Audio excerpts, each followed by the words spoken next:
To Be or Not to Be, de Machado de Assis. André Soares contava 27 anos, não era nem magro, nem gordo, alto, nem baixo. Na alma, como no corpo, conservava uma escassa e honrada mediania. Era um desses homens que não aumentam a humanidade quando nascem nem a diminui quando morrem. Poupando ao leitor a narração dos acontecimentos principais da vida de André Soares, limito-me a dizer que no dia 18 de março de 1871, justamente no dia em que rebentava em Paris a Revolução da Comuna, achava-se o nosso herói no Rio de Janeiro na situação que passo a descrever. Gozava de um emprego que lhe dava 120 mil réis por mês e estava nele havia 5 anos, tendo o natural desejo de subir a outro que lhe desse pelo menos 200 mil réis. Não recusaria se lhe oferecessem 300, como 400. É de crer que não se zangasse, e atrevo-me a dizer que chamaria todas as bênçãos do céu sobre quem lhes desse 500. A verdade, porém, é que apenas tinha 120, e que, apesar de não ter família e morar numa hospedaria barata, clamava André Soares contra o destino, ou pedia a todos os santos do céu que lhe aumentasse o ordenado. 2 meses antes do dia em que esta narração começa, metera André Soares alguns empenhos para obter um lugar que lhe dava justamente 200 mil réis, e de onde poderia subir mais facilmente a maiores alturas. André Soares tinha o sestro de acreditar que os seus sonhos eram realidades, bem como o de ver catástrofes onde muita vez há apenas ligeiros infortúnios, e às vezes nem isso. Apenas metera empenho para o emprego, entrou a fazer 1000 castelos no ar e a fantasiar coisas espantosas. Não lhe chegava de certo dinheiro, os míseros 200 mil réis numa cidade em que tudo, diz o príncipe Alex numa carta que acabo de ler, é mais caro do que nos Estados Unidos e na Havana. Mas a um sonhador como André Soares, nada é obstáculo. Ele sonhava com passeios de carro, teatros, bons charutos, luvas de pelica, além das despesas usuais, e para tanto não é de crer que dessem os 200 mil réis. Sonhava e bastava o sonho para o fazer feliz. Já daqui pode o leitor avaliar o pasmo e a dor de André Soares quando recebeu uma carta do personagem que lhe servira de empenho, carta de que basta citar este último trecho. Assim, pois, meu caro senhor André Soares, sinto não ter podido servi-lo como desejava e devia. Tenha paciência e mais tarde... Nem André Soares, nem nenhuma outra pessoa leu nunca o resto da carta, porque ao chegar à última palavra acima transcrita, o pretendente rasgou a epístola em 1000 pedaços, bateu as mãos fechadas na testa, rasgou a camisa e atirou-se desesperado a uma cadeira. Não se sabe com certeza que tempo gastou André Soares na posição em que o deixou no período anterior. O que se sabe é que depois de estar calado e pasmado, monologou do seguinte modo: haverá no mundo maior desgraça do que a minha? Há empregos graúdos para tanta gente, só não há para um mísero que tem lutado com a sorte durante longos anos? Posso eu viver mais sobre a terra? Há esperanças de me levantar dessa abjeção? Não, não há, continuou ele. Estou decidido. Acabemos de uma vez com esta vida de tribulações. Não quero arrastar tamanha miséria até os 80 anos. E dizendo isso, o nosso André Soares vestiu camisa nova, meteu-se num paletó, pôs o chapéu na cabeça e meditou no gênero de morte que deveria escolher. Escolheu afogar-se. Tinha um cartão de barca na algibeira. Dirigiu-se para a ponte das barcas de Niterói. Mais de um olhou para ele. Ninguém podia ter ideia do que ali estava um homem em véspera de morrer. Aproximou-se a barca, entraram os passageiros e com eles André Soares, que foi sentar-se primeiro num dos bancos interiores, à espera que a barca chegasse ao meio da baía. Então procuraria a polpa ou a proa e atirar-se-ia no mar. A barca seguiu o caminho, os passageiros conhecidos conversavam, os desconhecidos aborreciam, e neste número incluiu o André Soares, compreende-se, e uma moça que lhe ficava a 2 palmos de distância no mesmo banco. Não se podia ver se era bonita porque trazia um espesso véu sobre o rosto, mas o que se podia sentir era um olhar literalmente de fogo. Mais de um passageiro voltava de quando em quando o rosto para a moça de véu, que, aliás, olhava para o chão, para o mar, para o teto e nunca para ninguém. Trajava essa desconhecida um vestido de seda escura que lhe ficava muito elegante no corpo. Tinha luvas de pelica de cor igual ao do vestido e da mesma cor calçava uma botina, aliás 2, que lhe ficavam a matar. Esta última descoberta não a fez nenhum passageiro, mas André Soares, que, estando com os olhos pregados no chão a rememorar os seus infortúnios, deu com os olhos num dos pés da velada desconhecida. Estremeceu. André Soares resistia a tudo neste mundo, a uns olhos brilhantes, a um rosto adorável, a uma cintura de anel. Não resistia a um pé elegante. Diziam até as crônicas que entre alguns versos que outrora compusera, como quase todos os rapazes, o que não quer dizer que fosse poeta, figurava-se quadrinha conceituosa e denunciadora dos seus instintos filópides. Revela-me o neologismo. Se queres dar-me esperança, se queres que eu tenha fé, mostre-me por caridade o teu pequenino pé. Com a desconhecida da barca niteroiense, não era preciso recitar essa quadra suplicante. Ela estendia o pé com ares de quem queria que André Soares lhe visse, e falo assim porque no fim de 10 minutos deixou a moça de olhar para o teto, para o mar, para o chão e entrou a olhar unicamente para ele. André Soares estava na antessala da morte. Nem por isso deixou de sustentar o olhar da moça, dividindo a sua atenção entre o seu rosto e o seu pé. Refletia ele que ir para a sepultura com uma doce recordação da vida não era absolutamente prejudicial à alma.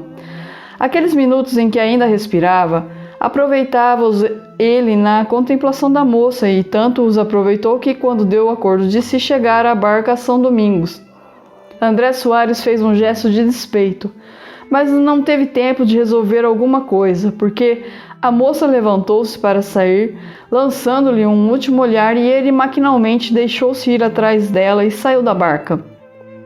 Estava adiado o suicídio, pelo menos por algumas horas, porque o nosso André Soares, quando reparou que ainda se não tinha matado, murmurou essas palavras consigo, na volta.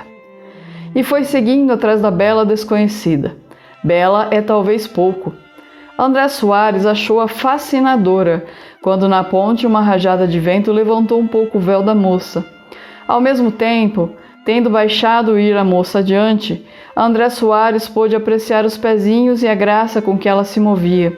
Nem tão apressada como as francesas, nem tão lenta como as nossas patrícias, mas um meio termo que permitia ser acompanhada, sem desconfiança dos estranhos. No fim de 200 passos, André Soares estava namorado quase de todos, sobretudo porque a desconhecida, 2 ou 3 vezes, voltara o rosto e passara ao infeliz um novo cabo de reboque.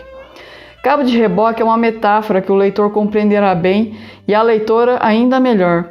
Em 2 palavras, quando a desconhecida entrou em uma casa, André Soares estava definitivamente resolvido a tentar a aventura e a adiar para tempos melhores o suicídio. Logo nesse dia, voltou o nosso herói para casa tão contente como se houvera tirado a sorte grande. O mar contava um hóspede menos, mas a fortuna coroara mais um dos seus escolhidos. André estava fora de si. Amava, mas era mal recebido seu amor, cujo objeto de mais a mais era um anjo, um nume, uma criatura mais do céu que da terra, como ele mesmo diria em verso, se ainda cultivasse a poesia. Os mesmos gestos complacentes que a moça fizera antes de entrar na casa em São Domingos, fizera-os depois de sair, e na barca e na cidade, até chegar à Rua dos Inválidos, onde morava. Nunca mais terrível devia ser ao nosso André Soares a ideia dos 120 mil réis mensais, nem mais saudosa a ideia dos 200. A verdade, porém, é que não pensou em nada disso, estava mordido deveras. A moça, depois de entrar em casa, não chegou à janela como ele esperava, mas em todo caso dera-lhe todos os sinais de que não era indiferente aos seus afetos, e essa certeza fez o desgraçado daquela manhã o mais venturoso de todos os mortais. Há de parecer singular a mais de uma leitora que, não lhe tendo dito a desconhecida onde morava, André Soares adivinhasse que era justamente na casa da Rua dos Inválidos onde a vira entrar. Mas a explicação é facílima. André Soares pertencia à classe ingênua dos namorados que fazem indagações no armarinho da esquina ou na padaria ao pé. Depois de esperar um razoável tempo a ver se a bela dama aparecia à janela, André dirigiu os passos a uma padaria que ficava perto e fez as interrogações precisas a um caixeiro que ali encontrou. Veio a saber que a moça era viúva, que se chamava Cláudia, que vivia com um irmão empregado em Niterói, onde tinha alguns parentes. André Soares arriscou algumas perguntas a respeito da interessante viúva e soube que era exemplar, notícia que o informador lhe deu com muitos comentários a respeito das vantagens da virtude e o apêndice de alguns casos de pessoas que ele conhecera e que desonraram as barbas dos seus avós. Além destas notícias, soube ainda André Soares que a moça possuía cerca de 20 apólices e uma preta velha, que eram toda a riqueza do defunto marido. É um bom princípio para quem casar com ela, acrescentou o caixeiro com ar malicioso. De certo, disse André Soares, brincando com a corrente do relógio e fitando um olhar perscrutador do caixeiro, que brincava com a tampa de uma barrica vazia. Não é muito, mas é um bom princípio, repetiu este. E há já algum farejador? Arriscou o namorado. Nenhum. Admira. Há muita gente que passa e olha, mas ela não se importa com ninguém. André Soares estava mais contente do que lhe viessem trazer o decreto da nomeação malograda. Tinha a moça todas as condições que ele podia exigir naquelas circunstâncias. Sobretudo, achava-se ele livre de concorrentes. Se fosse 3 meses antes,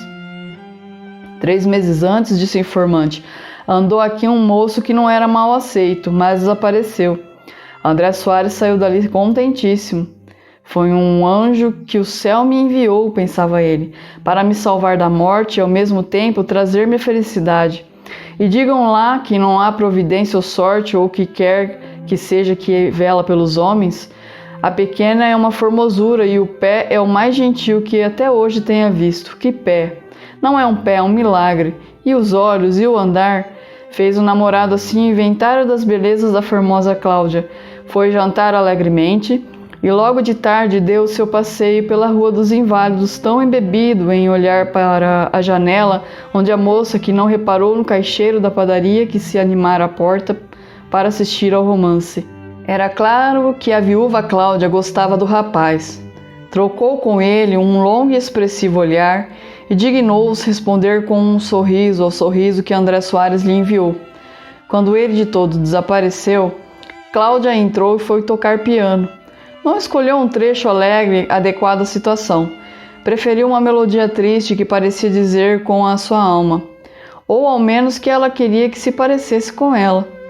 O certo é que, voltando daí a pouco André Soares e ouvindo-a tocar coisas tão melancólicas, sentiu acordar-lhe dentro da alma um som poético da sua adolescência, e logo nesta noite expectorou uma elegia tão triste que não trazia um verso certo.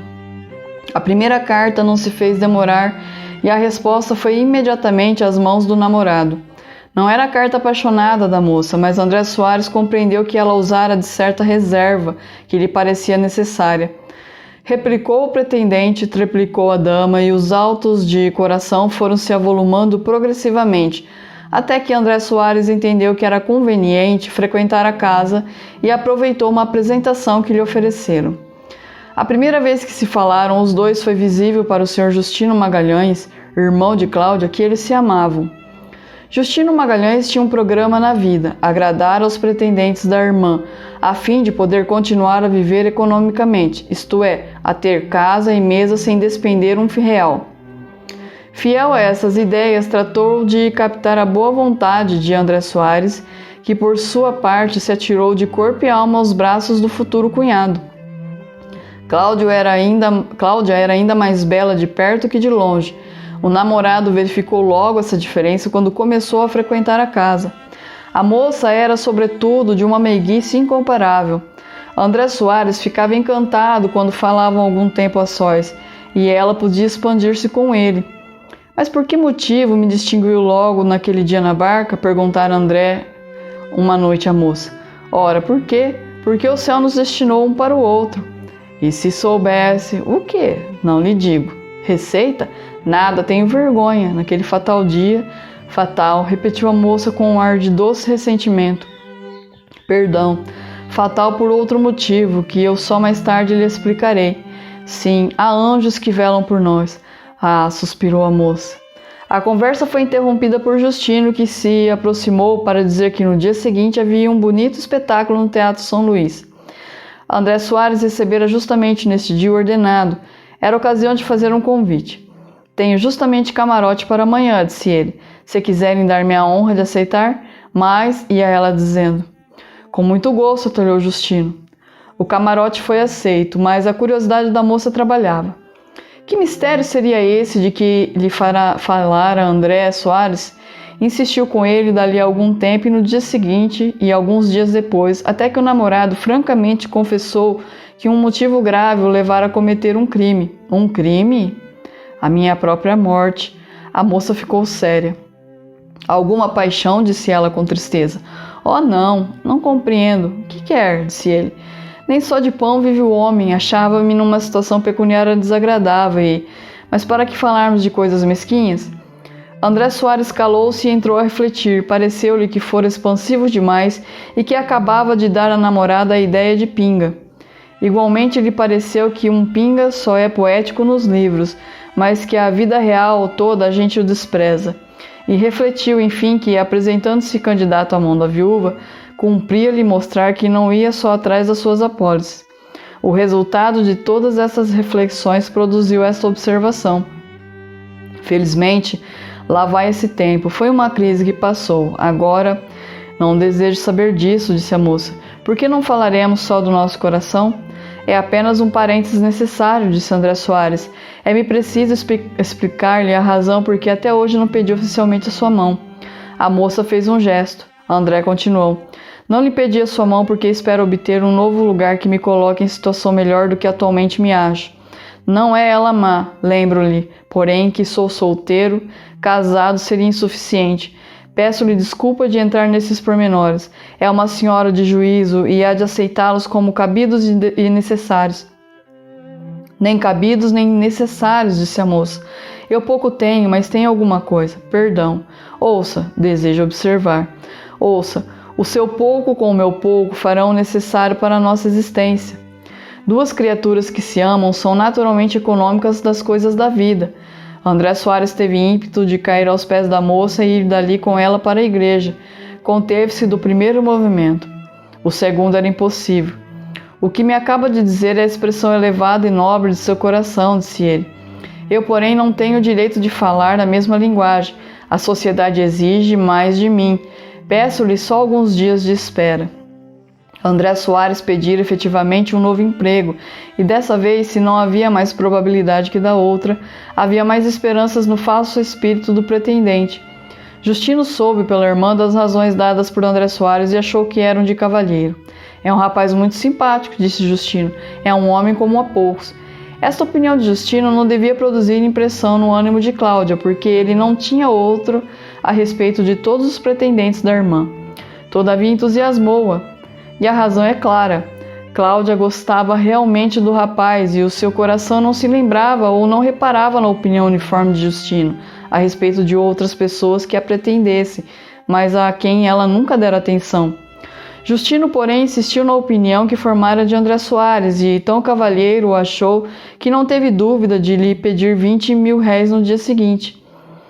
Não era a primeira vez que Justino recorria à bolsa de André Soares, e porque isso e outras necessidades que agora lhe acresciam, aumentava as despesas de André Soares, e ia este sendo obrigado a recorrer à bolsa dos outros, e a criar assim uma dívida externa assaz vasta.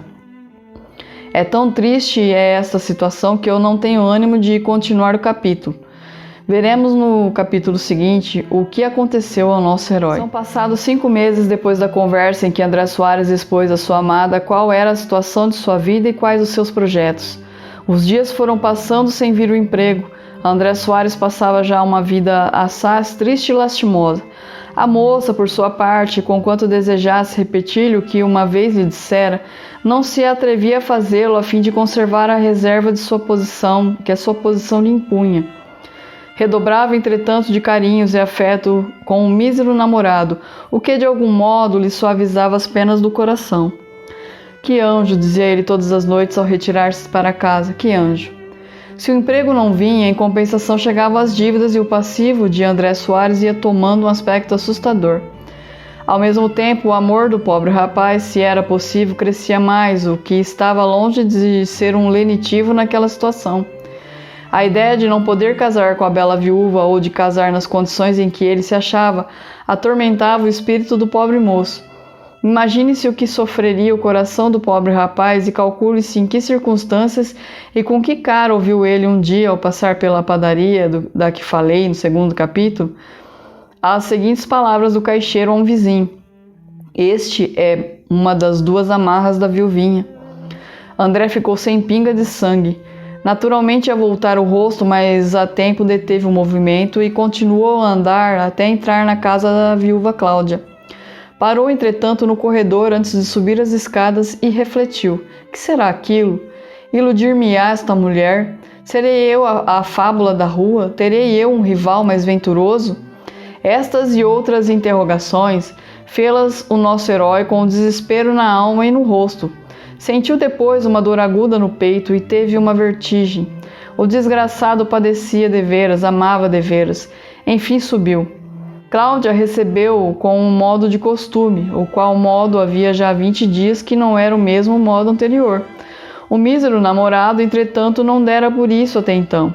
Naquele dia, porém, como já tinha a pulga atrás da orelha, notou uma grande diferença, irritou-se com ela, disse algumas palavras secas à moça e saiu. Calcula-se facilmente qual seria a noite do pobre rapaz. No dia seguinte enviou uma lacrimosa epístola à sua dama, dizendo-lhe: Cláudia, uma terrível revelação me foi feita ontem. Ainda assim quero crer em ti.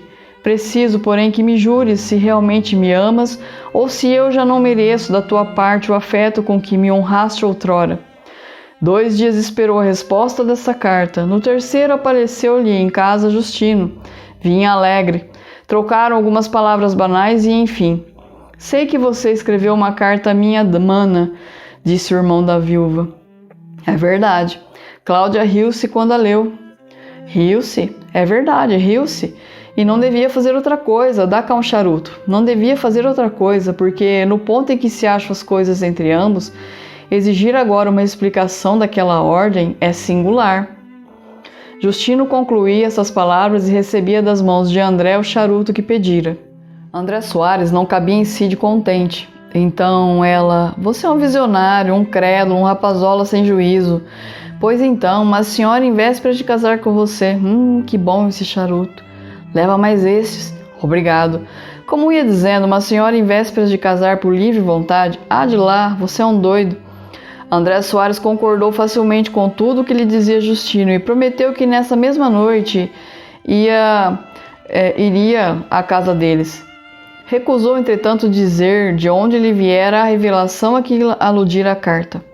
Justino conversou largo tempo com o futuro cunhado, de quem se despediu para ir embora. Já. Vou pagar uma dívida, vejamos se me chega o dinheiro. E meteu a mão no bolso do paletó com a confiança de um homem que traz a carteira. Errada a confiança, porque a carteira ficara em casa. Não seja essa dúvida, disse André Soares. Eu empresto-lhe que for preciso, se não orçar por muito. 35.500, disse Justino. Tome lá, acudiu André Soares, entregando 32 mil réis. Não tenho mais. Não faz mal. Para tapar a boca do credor, cuido que é bastante. Justino saiu alegremente, depois de muitas amabilidades ao futuro cunhado, que não menos alegre ficou. A cena que precede deve ter explicação. Cláudia não mostrou a carta de André Soares ao irmão. Viu-a este sobre uma mesa, perguntou à viúva o que era e esta disse então, tanto zangada, que eram os ciúmes do noivo. Posso ler? Lê. Leu a carta a Justino e ofereceu-se para ir entender-se com André Soares, coisa que a viúva nem aprovou nem reprovou, limitou-se a encolher os ombros. André não era homem que descobrisse na missão de Justino a necessidade de 35.000 e a dívida que podia existir, mas que, em todo caso, não ia ser paga, pareceu-lhe tão autêntica que iria pedir emprestado se não tivesse dinheiro para favorecer o amigo. Ao chegar à casa da noiva, ia André Soares todo trêmulo de comoção. A moça, entretanto, pareceu-lhe ainda mais fria que da última vez. Mas então não perdoa? Perguntou ele. Atribuiu isso ao ressentimento que lhe deixara a carta. O quê? A carta. Cláudia levantou os ombros. Foi uma imprudência, confesso, disse ele. Mas que quer? Eu a amo. Nada.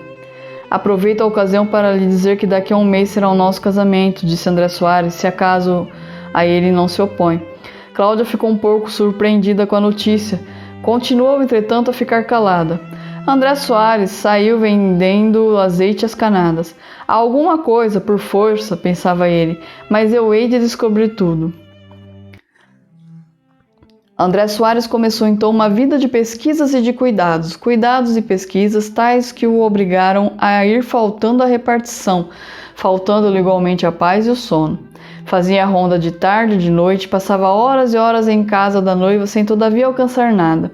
Uma vez apenas reparou que, ouvindo bater 5 horas, a moça interrompera a conversa para ir à janela. Ficou aflito na cadeira em que se achava, receoso e desejoso de ir também àquela. Afinal foi, mas não viu nada, porque a moça saiu logo. Nessa atribulada vida andava André Soares quando, num domingo, entrando em casa de Cláudia, deu com os olhos num sujeito da sua mesma idade, alto, bonito, vestido regularmente e muito respeitoso para com a interessante viúva. Justino apresentou aos dois estranhos um ao outro, donde veio André Soares a saber que o outro chamava-se Horácio. Eu creio que a leitora é perspicaz e que já está a desconfiar de que este Horácio é o mesmo moço que o caixeiro da padaria dissera a André Soares ter andado há algum tempo a namorar a viúva e não ser mal aceito por ela. Não soube logo André Soares, mas a simples presença de um estranho, as maneiras com que tratava a moça e a benevolência e gosto com que esta o ouvia e lhe respondia, tudo isso era razão para que o pobre namorado recebesse logo um imenso golpe. As torturas por que passou nesta tarde foram indescritíveis. No dia seguinte ainda foi pior. 8 dias depois tinha André Soares toda a certeza de que a bela passara com armas e bagagens ao campo inimigo. Algumas coisas fortes lhe disse, a que ela respondeu com silêncio. Foi para casa e escreveu uma longa, indignada, lacrimejada e fulminante carta que a moça não respondeu. Seu desespero já não tinha limites. Por que fatal acaso encontrei eu aquela mulher? Perguntava ele a passar sozinho na sua sala. Parecia então que nada pior podia acontecer. Erro, havia pior, essa víbora que zombou de mim. E logo. Mas eu hei de tirar vingança. Não se dirá que fui ludibriado por ambos ou antes por todos os três, porque o Justino também contribuiu para iludir-me. Vem ainda alguma vez pedir-me alguma coisa. Aqui claudicava a perspicácia do namorado. Justino nada mais lhe pedira desde o dia dos 32.000 réis. Era, então, a carteira de Horácio que se incumbira de corrigir as lacunas que às vezes havia na sua. Justino, o mais que fazia era pedir uma ou outra vez algum charuto ao André Soares, nada mais. André Soares entendeu que lhe cumpria pedir satisfações a Horácio. Refletiu depois e preferiu ocultar o que entre ele e ela havia. Não dispensou, porém, brigar com o rival. Para isso bastava um pretexto. Mas que pretexto seria? Ora, adeus, pensou ele consigo. A ocasião me dará o pretexto. Logo no dia seguinte, entrando numa casa de charutos, encontrou Horácio, a quem ligeiramente cumprimentou. Horácio pareceu não fazer caso dele. André Soares foi às nuvens. Depois de um silêncio, vai hoje à Rua dos Inválidos? Sim, senhor, respondeu secamente Horácio. Há muito tempo já que conhece aquela família? Horácio olhou para ele sem dignar-se responder. Não me ouviu, creio eu. Estou a recordar-me do tempo, disse Horácio depois de alguns instantes. Creio que conheço aquela família desde o tempo em que a casa não era frequentada por tolos. André Soares ficou vermelho como um lacre, todavia era preciso responder. Então não há muito tempo, disse ele. Creio que entraram juntos lá os tolos e o senhor.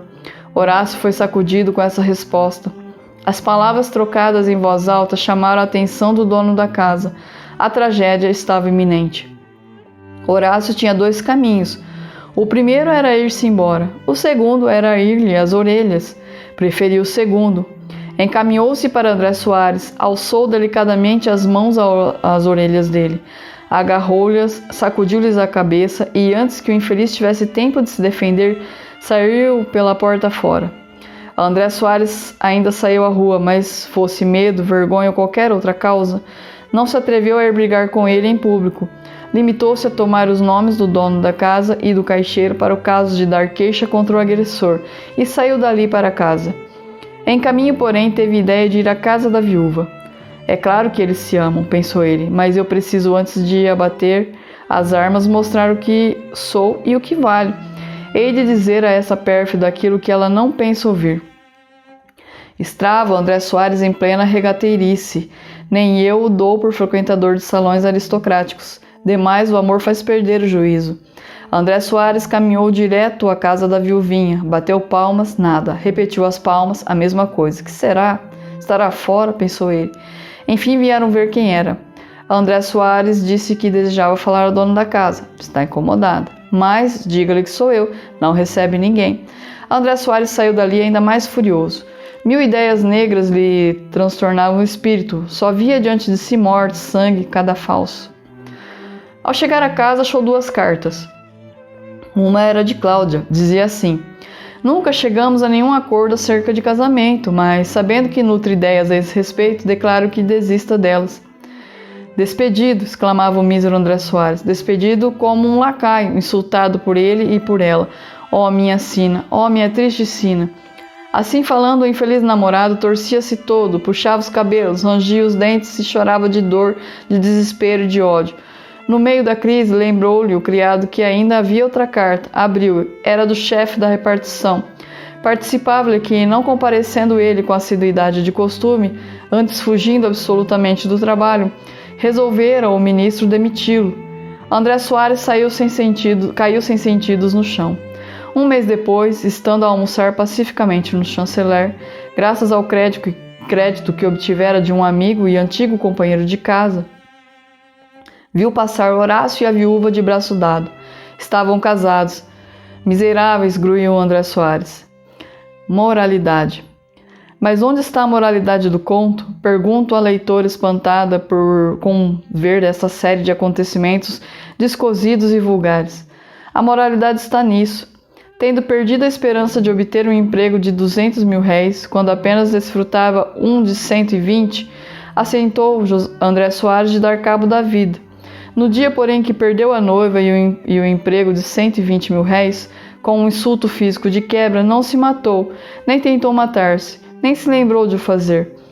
Tanto é certo que o suicídio depende mais das impressões e disposições do momento que da gravidade do mal, disse.